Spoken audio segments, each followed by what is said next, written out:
हाँ, आपने ऑब्जेक्ट को प्लेस किया है अब सी एंड एफ के बिटवीन। तो जब आप ऑब्जेक्ट को सी और एफ के बिटवीन प्लेस करते हैं तो दो लाइंस बनेगी, एक पैरेलल जाएगी एफ से निकलेगी और दूसरी बनेगी सी टू सी। वो दोनों लाइंस रिफ्लेक्शन के बाद जहाँ कट करेगी वहाँ आपकी इमेज बनेगी और वो होगा बियॉन्ड सी, इस सी से इधर, है ना। फर्स्ट आपको पैरेलल लाइंस बनानी है और वो कहाँ से पास आउट होगी, आपके एफ से, है ना। फिर आपकी सेकंड लाइन जो बनेगी वो कहाँ से बनेगी, सी टू सी। ये जो आपका यहाँ से बनेगी आपकी लाइन, ये आपका सी और ये यहाँ से क्रॉस करेगी, है ना। एक लाइन ये जाएगी और एक लाइन ये जाएगी। कहाँ पे इन्होंने क्रॉस किया, इस पॉइंट पर।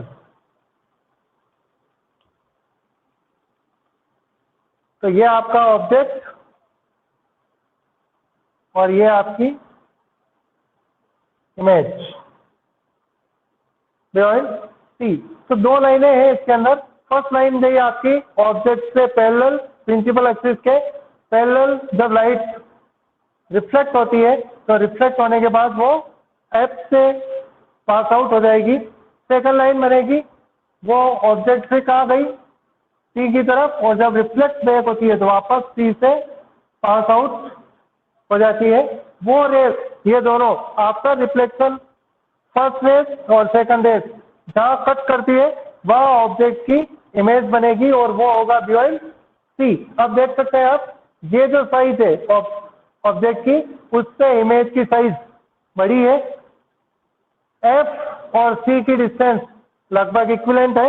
इक्विवेलेंट होनी चाहिए, बराबर आपको स्केल से नहीं नापनी है, लगभग लगभग बराबर होनी चाहिए। ऐसा नहीं कि ये एफ यहाँ आ जाए और सी ठेठ यहाँ है, तो ये और ये ऐसा नहीं होना चाहिए, है ना। रफ वे में इक्वल होनी चाहिए बिटवीन पी एंड एफ की distance and between c and f की डिस्टेंस रफ वे में इक्वल होनी चाहिए, ठीक है। तो ये फिगर बनेगा।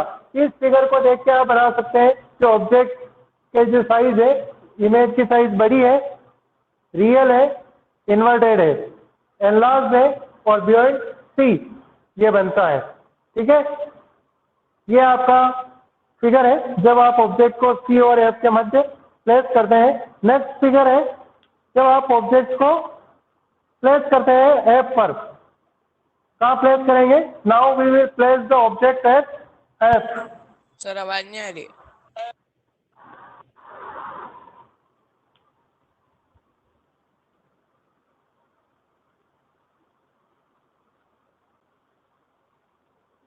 नेक्स्ट है आप ऑब्जेक्ट को प्लेस करेंगे एट एफ। कहाँ पे प्लेस करेंगे, एट ए फोकस पॉइंट। तो जो इमेज है वो बनेगी इंफिनिटी पे, हाईली एनलार्ज बनेगी, रियल और इन्वर्टेड बनेगी और हाईली एनलार्ज बनेगी, ठीक है। रियल इन्वर्टेड, हाईली एनलार्ज और इंफिनिटी पे बनेगी। इसका फिगर बनाने के लिए आपको दो लाइन्स यूज करनी पड़ेगी। वो पहली लाइन होगी पैरेलल टू एफ और सेकंड लाइन होगी सी टू सी।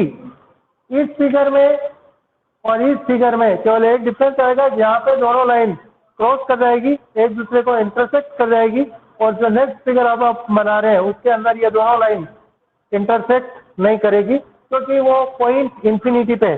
तो इंफिनिटी कोई डेफिनेट पॉइंट नहीं होता है और इसीलिए ये दोनों लाइन क्रॉस नहीं करेगी। तो इस फिगर को आप बना सकते हैं। कॉनकेव मिरर बनाए,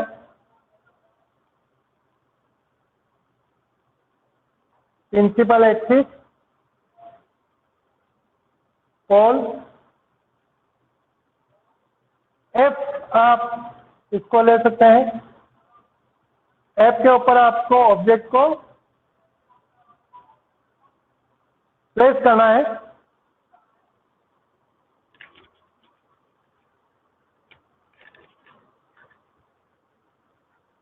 जितनी पी और एफ के मध्य डिस्टेंस है उतनी की डिस्टेंस रख के आपको वापस सेंटर ऑफ कर्वेचर यहाँ सी को लेना है। तो सी आ जाएगा फर्स्ट लाइन बनेगी आपकी पैरेलल टू एफ, तो उस लाइन को आप बना सकते हैं। ये गई आपकी लाइन पैरेलल, पैरेलल के बाद वो जहां से कट होगी वो कौन सा पॉइंट होगा, ये एफ, यहाँ निकल जाएगी, है ना। तो लाइन पैरेलल गई, पैरेलल जाने के बाद आपका reflection it will pass through the focus point on the principal axis. Second line will be, ये लाइन जाएगी लाइट रेस ऑब्जेक्ट से सी मिरर के ऊपर, और after reflection it will pass through C.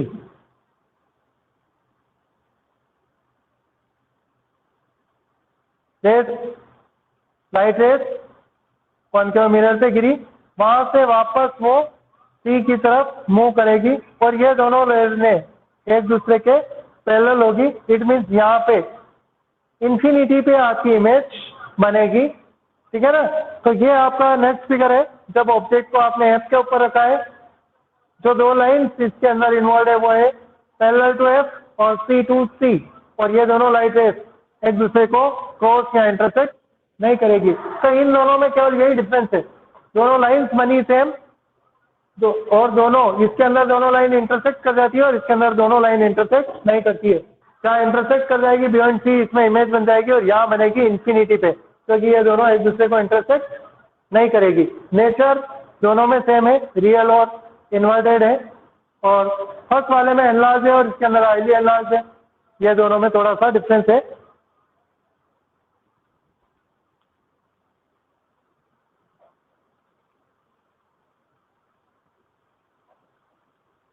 Next position है object की between f and P.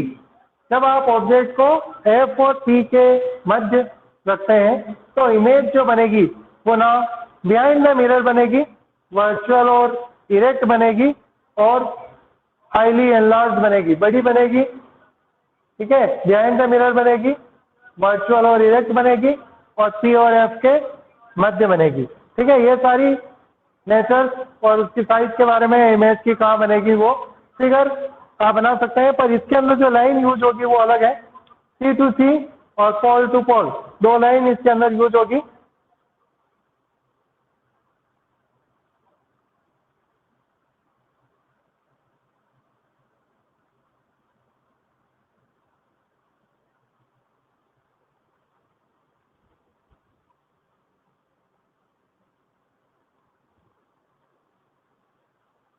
ये आपका प्रिंसिपल एक्सिस है, ठीक है ना। ये एफ और ये सी। ऑब्जेक्ट को आपको कहाँ रखना है, पी एंड एफ के मध्य, है ना, बिटवीन पी एंड एफ। तो फर्स्ट लाइन जो बनेगी वो बनेगी आपकी पोल टू पोल। अगर आपकी कोई लाइट रेस ऑब्जेक्ट से पोल पे स्ट्राइक करती है तो उतने के उतने एंगल से वो वापस पोल से रिफ्लेक्ट हो जाती है। ये आपकी फर्स्ट लाइन है। ऑब्जेक्ट से पोल पे टकराएगी, जितने एंगल से वो पोल पे स्ट्राइक करेगी उतने ही एंगल से वो वापस रिफ्लेक्ट हो जाएगी, है ना। तो इसको आपको एक्सटेंड करना है, ठीक है ना, अप साइड में, और दूसरी रेस को आपको एक्सटेंड करना है सी टू सी को, है ना। तो ये लाइन जो आएगी आपकी ये सी टू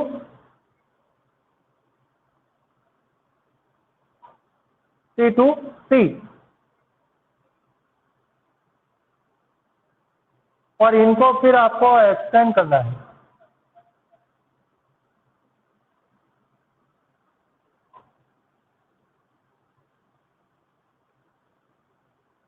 जहाँ ये दोनों एक दूसरे को इंटरसेक्ट करती हुई अपीयर होगी वहां पे आपकी इमेज बनेगी। अब यहाँ पे एक्चुअली दोनों लाइट रेस मीट नहीं करती है, अपीयर्स टू मीट करती है, मतलब आपको लगेगा वहां पे मीट कर रही है और वहां पे आपकी इमेज बनेगी। और इसीलिए यहाँ पे जो इमेज है वो वर्चुअल और इरेक्ट है, क्योंकि वो इमेज रियली नहीं है, क्योंकि वहां पे दोनों light rays after reflection reality में इमेज इंटरसेक्ट नहीं करती है। वो केवल इंटरसेक्ट करती हुई आपको अपीयर होती है, और इसलिए जो इमेज बनेगी वो बिहाइंड द मिरर बनेगी।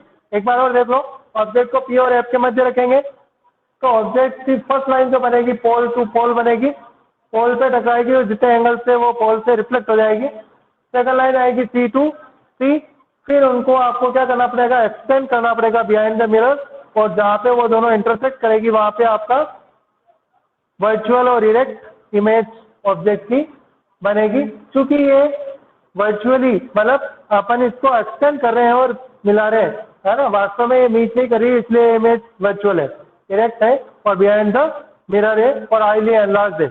ये आपका कॉन्केव मिरर की जितनी भी इमेज है वो सभी आप पढ़ चुके हैं, ठीक है ना। कॉन्केव मिरर की जितनी भी इमेज है ये सारी इमेज इंपॉर्टेंट है। इसके ऊपर जितनी भी न्यूमेरिकल्स आएगी वो इन इमेज के आधार पर आएगी। इमेज के डायरेक्ट फिगर बनाने के लिए आते हैं, है ना, और इमेज के आधार पर छोटे मोटे न्यूमेरिकल्स या रीजनिंग क्वेश्चंस भी आपको पूछ सकते हैं। तो सारी इमेज इंपॉर्टेंट है और सारी इमेज को आप कम से कम 2 या 3 बार बना के देखें ताकि आपको इनमें एक्सपीरियंस हो जाए किस प्रकार से बनाते हैं। नेक्स्ट टॉपिक है यूज ऑफ कॉन्केव मिरर। देखो कॉन्केव मिरर जो है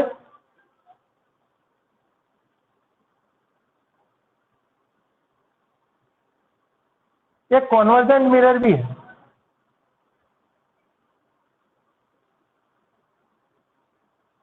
क्यों कहते हैं इसको कॉन्वर्जेंट मिरर?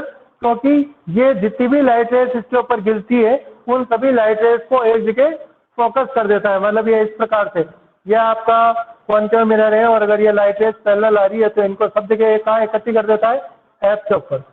मतलब ये सभी लाइट रेस को कन्वर्ट कर देता है। कन्वर्ट करने का मतलब होता है it combine all the light rays at a fix point after reflection. Reflection के बाद ये सभी लाइट रेस को एक निश्चित पॉइंट पर क्या कर देता है, इकट्ठा कर लेता है, और इसीलिए इसको कॉन्वर्जेंट मिरर भी कहते हैं। तो ये फिनोमिना अगर आपको याद रहता है तो आपको जितने भी यूज है वो भी लगभग आपको याद रहेंगे। जहाँ पे आपको यूनिफाइड बीम चाहिए लाइट का, जहाँ पे कंबाइंड लाइट बीम चाहिए वहाँ पे आप कॉन्केव मिरर का उपयोग करते हैं। कॉन्केव मिरर का उपयोग वहाँ पे भी करते हैं जहाँ पे आपको इमेज की साइज बड़ी बनानी हो, क्योंकि यहाँ पे इमेज की साइज को बड़ी बनाया जा सकता है। तो आप वहाँ जहाँ आपको इमेज बड़ी चाहिए वहाँ पे भी आप कॉन्केव मिरर का उपयोग कर सकते हैं। तो ये 2 पॉइंट याद रखेंगे तो आपको कॉन्केव मिरर के यूज आपको याद रहेंगे। जैसे बुक के अंदर देखो 166 टेस्ट यूज दे रखे हैं आपको, और उनको आप इनसे रिलेट करके पढ़ेंगे तो आपको कंफ्यूजन नहीं रहेगा और आप कंफर्मली बता सकते हैं कि ये कॉन्केव मिरर का यूज है या कॉन्वेक्स मिरर का यूज है। फर्स्ट यूज है कॉन्केव मिरर का commonly use in torches, search light and vehicles satellite to get powerful parallel beam of light. इन सब के अंदर क्यों यूज किया जाता है? क्योंकि ये सभी लाइट रेस को एक पैरेलल बीम में एक जगह फिक्स कर देगा, और आपको टॉर्च में भी एक बिल्कुल पैरेलल बीम मिलता है। व्हीकल की जो हेडलाइट होती है उसमें भी एक पावरफुल पैरेलल बीम मिलता है, और उसकी वजह यह है कि ये सभी लाइट रेस क्या हो जाती है, एक ही जगह कन्वर्ज हो जाती है। और इसीलिए कॉन्केव मिरर अपन यूज करते हैं ताकि आपको लाइट का जो बीम मिले वो पावरफुल हो, है ना, क्योंकि व्हीकल्स और यहाँ पे सब जगह आपको पावरफुल लाइट रिक्वायर्ड है। सेकंड यूज है they are option use as shaving mirror to see a larger image of the face. क्योंकि ये आपकी ऑब्जेक्ट की लार्ज इमेज बना सकता है तो इसीलिए इसको सेविंग मिरर के रूप में भी उपयोग किया जाता है, ताकि आपके फेस का ये थोड़ी बड़ी इमेज बना सके, ताकि आप सेविंग किसी वे में बना सके, है ना। तो आपको सारी चीजें क्लियर दिख जाए। थर्ड यूज है the dentist use concave mirror to see large image of the teeth of patient, है ना।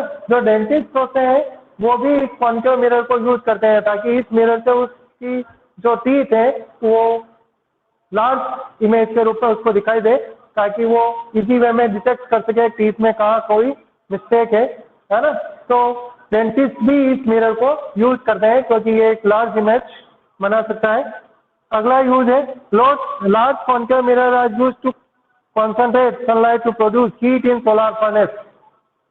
कॉन्केव मिरर का अपन ने यूज बताया, कॉन्केव मिरर सभी लाइट रेस को एक जगह पॉइंट आउट कर देता है, और इसीलिए सोलर फर्नेस जो होते हैं उसके अंदर कॉन्केव मिरर का यूज किया जाता है ताकि सारी लाइट रेस आए और वो एक जगह कंफाइंड हो जाए और वो हीट को प्रोड्यूस कर सकती है, और तो इसीलिए सोलार फर्नेस के अंदर अपन कॉन्केव मिरर को यूज करते हैं। तो इन पॉइंट्स को अगर आप देखेंगे तो आप इजी वे में बता सकते हैं कि कॉन्केव मिरर का यूज किया जा सकता है।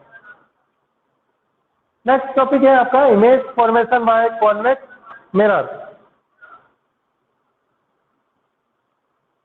Image formation by convex mirror. Convex mirror के द्वारा इमेज किस प्रकार से बनाई जा सकती है, तो पहले अपन टेबल को डिस्कस कर चुके हैं, है ना। कॉन्वेक्स मिरर में केवल दो पोजीशन आएगी। When the object is placed at infinity then the image will be formed at f, है ना, appears to form at f, बनती नहीं है, बनती हुई प्रतीत होती है। और दूसरा पोजीशन आपका ऑब्जेक्ट का कोई भी हो सकता है, beyond c, c and f and between f and c, but the image will always formed between P and F behind the mirror and small in nature. तो फर्स्ट फिगर अपन देखेंगे when the object is placed at infinity। तो infinity पे अगर आप object को रखते हैं तो आपकी इमेज किस प्रकार से बनेगी। तो ऑब्जेक्ट को कहाँ रख रहे हैं आप, इंफिनिटी पे। इमेज कहाँ बनेगी, एट एफ पर, ठीक है। ये वर्चुअल होगी, इरेक्ट होगी और स्मॉल साइज की होगी। Size will always be small, virtual and erect, and the image will be formed at F, ठीक है। फर्स्ट फिगर आप देखें,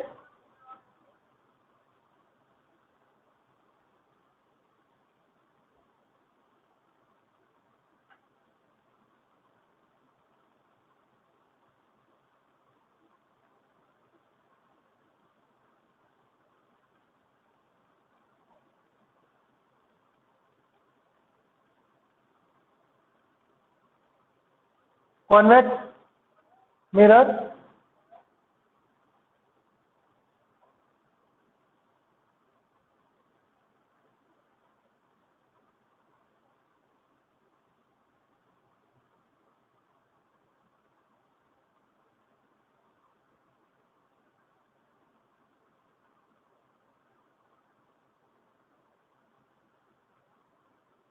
ये पोल एफ जो होगा उसका बिहाइंड द मिरर होगा। ये पहले अपन बता चुके हैं क्लास में, क्यों इसका एफ जो बिहाइंड द मिरर होगा, क्योंकि स्फेरिकल मिरर का फेस उस साइड में है और इसीलिए उसका एफ और सी बिहाइंड द मिरर ही होगा। ऑब्जेक्ट को आपको इंफिनिटी पे रखना है, यह इसका सी इस साइड में हो तो इंफिनिटी पे आपको ऑब्जेक्ट को प्लेस करना है। तो यहाँ पे जो लाइंस बनेगी वो केवल ये बनेगी, parallel to f and parallel to f, दोनों लाइन पैरेलल टू एफ वाली बनेगी। इट मीन्स ये लाइन गई कॉन्वेक्स मिरर से टकराई और रिफ्लेक्ट हो गई, और ये डाइवर्जेंट मिरर कहलाता है क्योंकि ये डाइवर्ट करता है, ये कॉन्वर्जेंट नहीं करता है ना। तो ये लाइन भी गई और यहाँ से भी आपका रिफ्लेक्ट हो गई, ठीक है। फिर आप इनको क्या करेंगे, एक्सटेंड करेंगे।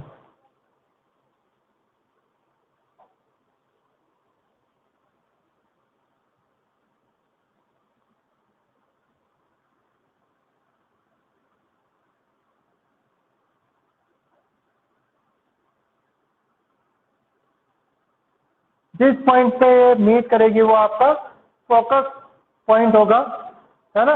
तो एक्चुअली यहाँ पे ये दोनों light rays after reflection meet नहीं करती है, बट अपीयर्स टू मीट होती है, और इसीलिए यहाँ जो इमेज है वो वर्चुअल और इरेक्ट है, वर्चुअल है ना, क्योंकि इस इमेज को आप स्क्रीन पे ऑब्टेन नहीं कर पाएंगे, और यहाँ पे एक्चुअली वो मीट हो नहीं रही है, बट अपीयर्स टू मीट है। तो यहाँ जो इमेज बनेगी वो पॉइंट साइज की बनेगी, स्मॉल बनेगी, क्योंकि यहाँ पे रियली ये दोनों light rays after reflection meet नहीं हो रही है। जो इमेज होगी वो वर्चुअल होगी और इमेज जो बनेगी वो इरेक्ट बनेगी, ठीक है ना, और एफ के ऊपर बनेगी। ये आपका फर्स्ट फिगर है कॉन्वेक्स मिरर के लिए। सेकंड फिगर है when the object is placed at any position except infinity. है ना। इन्फिनिटी के अलावा अगर आप ऑब्जेक्ट को कहीं पे भी प्लेस करते हैं, है ना, तो ऑब्जेक्ट की पोजीशन क्या है, एनी एक्सेप्ट इन्फिनिटी। इन्फिनिटी के अलावा आपकी ऑब्जेक्ट की पोजीशन कुछ भी हो सकती है। तो इमेज की जो पोजीशन होगी बिटवीन पी एंड एफ होगी, वर्चुअल और इरेक्ट होगी और स्मॉल होगी, है ना। When the object is placed except infinity at any position except infinity, then the image will be formed between p and f. It is small in nature, it is small and its nature is virtual and erect। तो virtual erect होगी, small होगी, P और F के मध्य बनेगी और behind the mirror बनेगी, ये भी ठीक है ना। तो इसका फिगर अपन बना सकते हैं।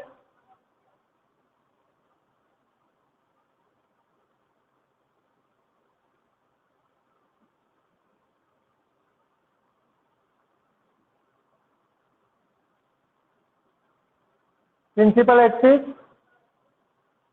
कॉन्वेक्स मिरर, फिर आपको ऑब्जेक्ट क्या रखना है, कहीं पे भी रखें आप, है ना, मर्जी आए जहाँ रखें। तो आपने ऑब्जेक्ट को रखा इस पोजीशन पे, ठीक है। यहाँ पे फर्स्ट लाइन जो बनेगी एफ वाली बनेगी और सेकंड जो बनेगी आपका ऑब्जेक्ट एस, जो आपकी सी टू सी है वो बनेगी।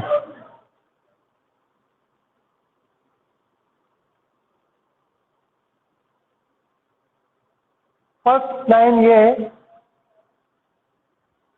Parallel, after reflection it appears to come from f. First line है आपकी, पैरेलल जाएगी और it will appears to come from f. F से आपको लगेगा कि ये आती हुई प्रतीत हो रही है। सेकंड जो है वो सी टू सी,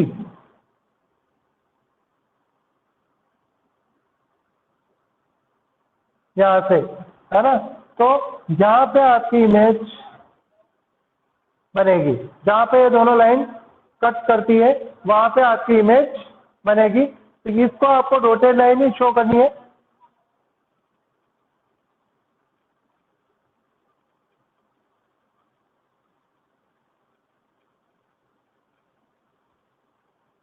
ठीक है, और ये दोनों यहाँ कट कर रही है तो आपकी इमेज यहाँ बनेगी। दो लाइंस बनेगी यहाँ पे, parallel light rays coming parallel to the principal axis after reflection, it appears to come from F। second line will, the light rays coming to C will return to C, मतलब गिरेगी भी C पर और reflect भी C वाले पास से होगी, same पास से। और जहाँ पे ये दोनों लाइट रेस आप एक्सटेंड करेंगे बिहाइंड द मिरर दोनों को, तो जहाँ पे ये दोनों light rays appears to meet होगी वहां पे आपकी इमेज बनेगी। और ये जनरली आपके P और F के मध्य ही कटनी चाहिए।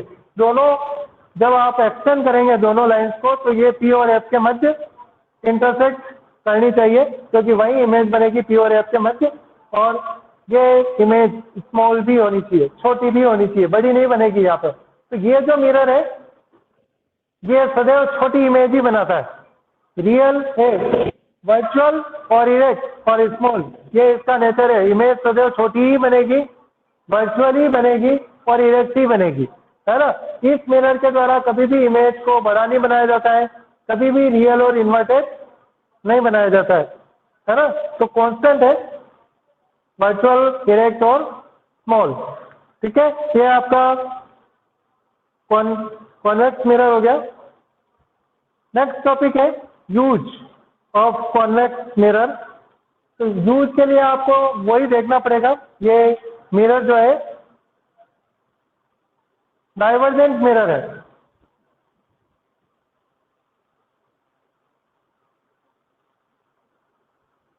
यूज जो है कॉन्वेक्स मिरर के जो यूज है, यूज के लिए आपको ये चीज पता होनी चाहिए कि ये डाइवर्जेंट मिरर है। अगर आप इसके ऊपर लाइट रेज को डालते हैं तो वो आफ्टर रिफ्लेक्शन डाइवर्ट हो जाती है ना, एक पॉइंट पे मीट नहीं करेगी। यहाँ से आप पैरेलल आए तो ये भी इस साइड में डाइवर्ट हो जाएगी, इसीलिए इसको डाइवर्जेंट मिरर कहते हैं। मतलब ये वहाँ पे यूज किया जाएगा जहाँ पे आपको लाइट रेज को डाइवर्ट करने की जरूरत हो, आपको स्ट्रेट करने की जरूरत हो। तो जहाँ जहाँ आपको लाइट रेज को स्ट्रेट करना हो, डाइवर्ट करना हो, वहाँ इस मिरर का यूज किया जाएगा। मतलब आपको पैरेलल बीम प्राप्त नहीं होगा पर वाइडर व्यू प्राप्त होगा, है ना। तो इसका जो फर्स्ट और सबसे इम्पोर्टेंट यूज है वो है रियर व्यू मिरर के रूप में। इसकी यूज है रियर व्यू मिरर इन व्हीकल्स। व्हीकल्स के दोनों साइड में जो आप मिरर देखते हैं वो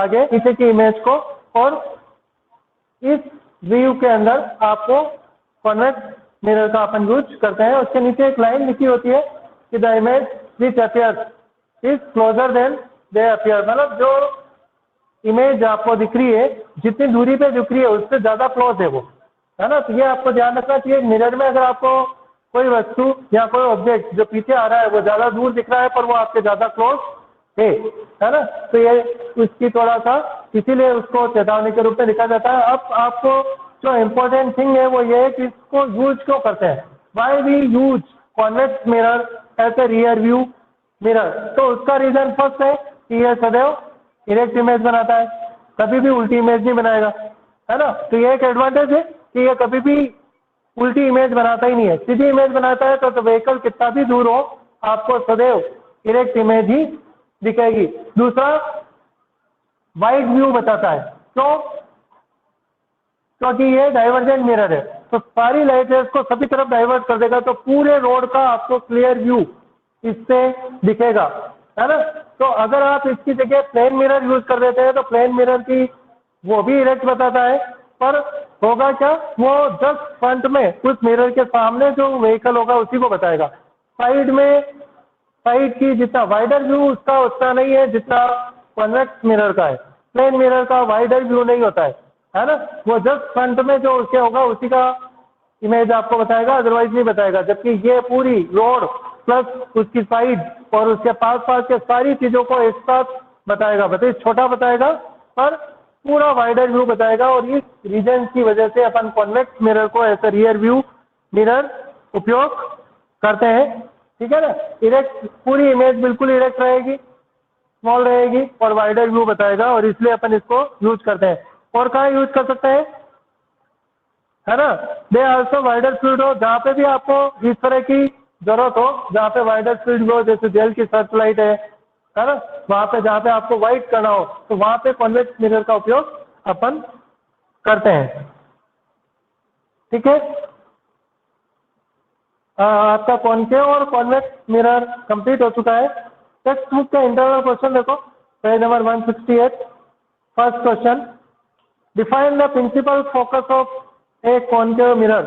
कॉन्केव मिरर के लिए प्रिंसिपल फोकस को डिफाइन करना है, तो क्या डेफिनेशन आएगी, the light rays coming parallel to the principal axis after reflection meet at a point on a principal axis and that is called the principal focus of the concave mirror. First का answer यह है, ये concave mirror है। तो light rays जो parallel आ रही है प्रिंसिपल एक्सिस के, वो रिफ्लेक्शन के बाद जिस पॉइंट पर एक्चुअली मीट करती है प्रिंसिपल एक्सिस के, प्रिंसिपल एक्सिस पर, उस पॉइंट को प्रिंसिपल फोकस कहते हैं कॉन्केव मिरर का, है ना। तो कॉन्केव मिरर की जो जितनी भी लाइट रेज पैरेलल आ रही है वो आफ्टर रिफ्लेक्शन प्रिंसिपल एक्सिस के जिस पॉइंट पर एक दूसरे को कट करती है, इंटरसेक्ट करती है या मीट करती है, उस पॉइंट को फोकस कहते हैं कॉन्केव मिरर का। सेकंड जो है internal question, the radius of curvature of spherical mirror is 20 centimetre, what is it focal length. ये फर्स्ट क्वेश्चन हो गया। सेकंड है कि आपको रेडियस ऑफ कर्वेचर दे रखी है, कितनी दे रखी है, 20, और एफ आपसे पूछा है ना। तो आर और 2f, जो आर और एफ के अंदर रिलेशन है वो आपको पता होनी चाहिए। Radius of curvature focal length की डबल होती है। ये पहले भी बताया मैंने तुम्हारे को, ये लाइन और ये अगर आपका सेंटर ऑफ कर्वेचर है तो ये और ये इक्वल होगा, और ये भी आपकी एफ होती है और ये भी आपकी एफ होती है। तो 2f is equal to c, यहाँ रेडियस ऑफ कर्वेचर, तो f is equal to r upon 2, यहाँ 20 अपॉन 2 एंड 10 सेंटीमीटर। तो फोकल लेंथ कितनी हो गई? 10 सेंटीमीटर। नेक्स्ट क्वेश्चन है, name a mirror that can give an erect and enlarge image of the object. देखो erect और enlarge दोनों अपन ने पढ़ा, कॉन्वेक्स मिरर इरेक्ट इमेज तो देता है और सदैव स्मॉल इमेज देता है। तो थर्ड क्वेश्चन का आंसर क्या होगा? कॉनकेव मिरर, क्योंकि कॉनकेव मिरर ही ऐसा मिरर है जो इरेक्ट इमेज के साथ एनलार्ज इमेज भी देता है। कॉन्वेक्स मिरर वो है जो इरेक्ट इमेज तो देता है पर सदैव स्मॉल इमेज देता है, एनलार्ज इमेज नहीं देता है। तो थर्ड इंटरनल क्वेश्चन जो है उसका आंसर होगा आपका कॉनकेव मिरर। फोर्थ है, why do we prefer a concave convex mirror as a real view mirror. उसका आंसर आपको लिख रखा है, इरेक्ट इमेज बनाता है और वाइड व्यू बताता है और इसीलिए अपन उसको यूज करते हैं। नेक्स्ट जो है आपका साइन कन्वेंशन है, ये अपन न्यूमेरिकल से पहले देखेंगे, साइन कन्वेंशन बाद में बताएंगे। पहले अपन मिरर फॉर्मूला और मैग्निफिकेशन देख लेते हैं और ये आपका कॉनकेव और कॉन्वेक्स मिरर कंप्लीट हो जाएगा। फिर नेक्स्ट क्लास में रिफ्लेक्शन पढ़ेंगे।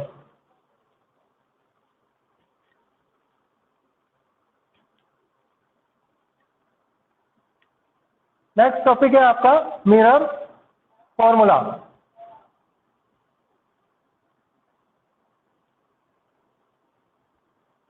कॉनकेव और कॉन्वेक्स मिरर दोनों के लिए मिरर फॉर्मूला सेम रहेगा। साइन कन्वेंशन अपन बाद में देखेंगे, साइन कन्वेंशन के हिसाब से साइन चेंज हो सकते हैं पर फॉर्मूला रहेगा same. Mirror formula, mirror formula से पहले आपको कुछ चीजें पता होनी चाहिए। जैसे एग्जांपल केवल कॉनकेव का ले लेते हैं अपन, कॉनकेव मिरर, यह कॉनकेव मिरर है, प्रिंसिपल एक्सिस है, पोल है, एफ है और सी है ना। ऑब्जेक्ट को अगर आपने यहाँ पे रखा, ये ऑब्जेक्ट है और इसकी इमेज यूएन सी रख रहे हैं तो सी और एफ के मध्य बनेगी, तो ये है ना। तो यहाँ पे ये जो डिस्टेंस है ये आपका ऑब्जेक्ट, ये इमेज,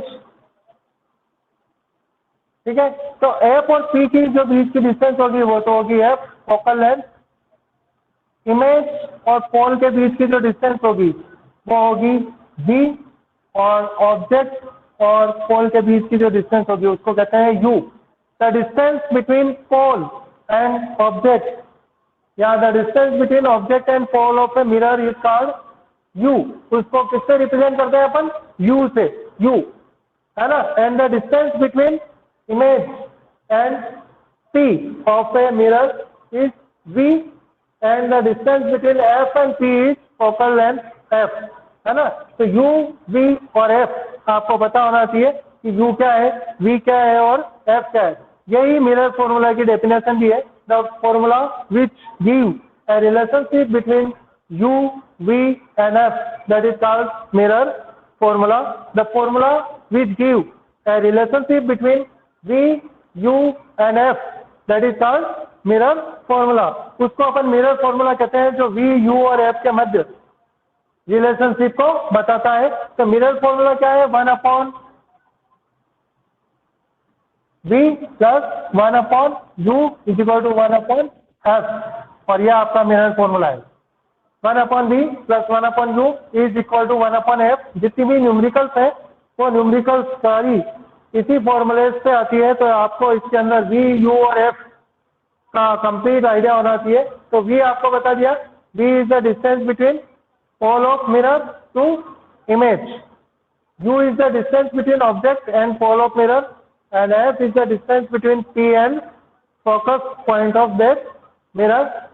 ये फॉर्मूला कॉनकेव और कॉन्वेक्स दोनों मिरर के लिए सेम रहेगा। इनके साइन कन्वेंशन आपके मिरर के अकॉर्डिंग चेंज हो जाएंगे। तो साइन कन्वेंशन अपन न्यूमेरिकल्स पढ़ेंगे तब आपको साइन कन्वेंशन बता देंगे, इनका साइन प्लस या माइनस लेगा। फॉर्मूला तो रहेगा सेम, साइन कन्वेंशन चेंज हो जाएंगे, है ना। तो फॉर्मूले में चेंज नहीं है, कॉन्केव और कॉन्वेक्स मिरर के लिए फॉर्मूला सेम रहेगा। नेक्स्ट है आपका मैग्निफिकेशन।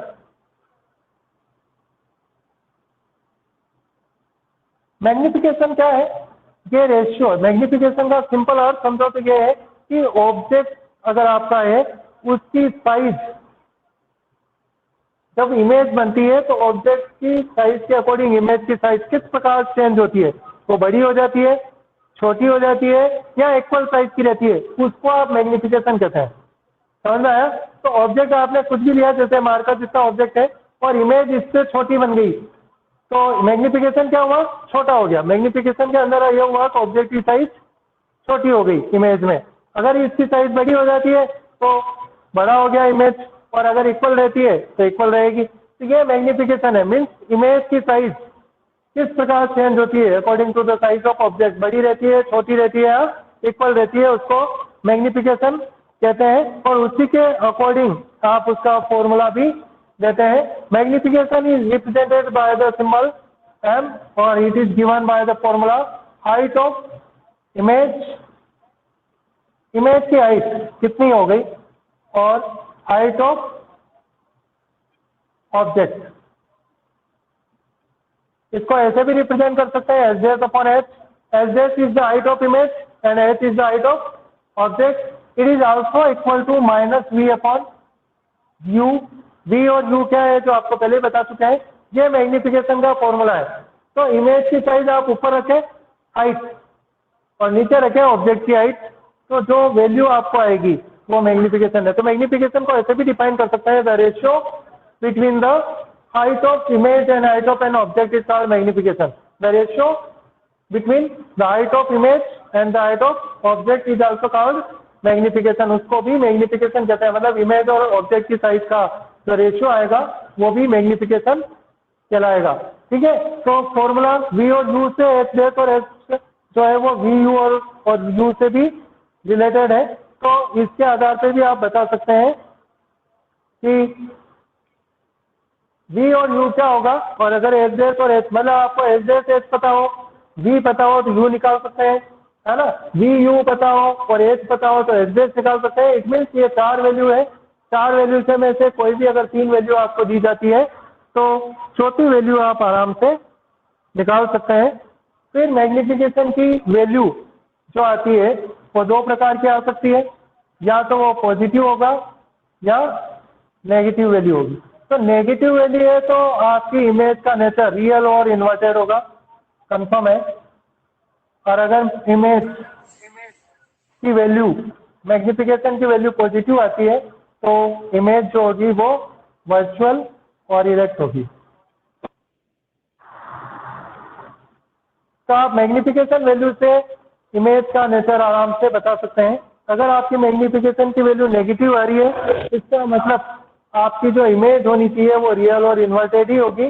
और अगर आपकी मैग्निफिकेशन की वैल्यू पॉजिटिव आ रही है, इसका मतलब आपकी जो इमेज है वो वर्चुअल और इरेक्ट है। ठीक है ना। पॉजिटिव कब आएगी? जब हाइट इमेज की ज़्यादा हो, और हाइट इमेज की तभी ज़्यादा होती है जब वो इमेज वर्चुअल और इरेक्ट होती है। और नेगेटिव वैल्यू कब आएगी? जब ऊपर वाला आपका छोटा हो तब।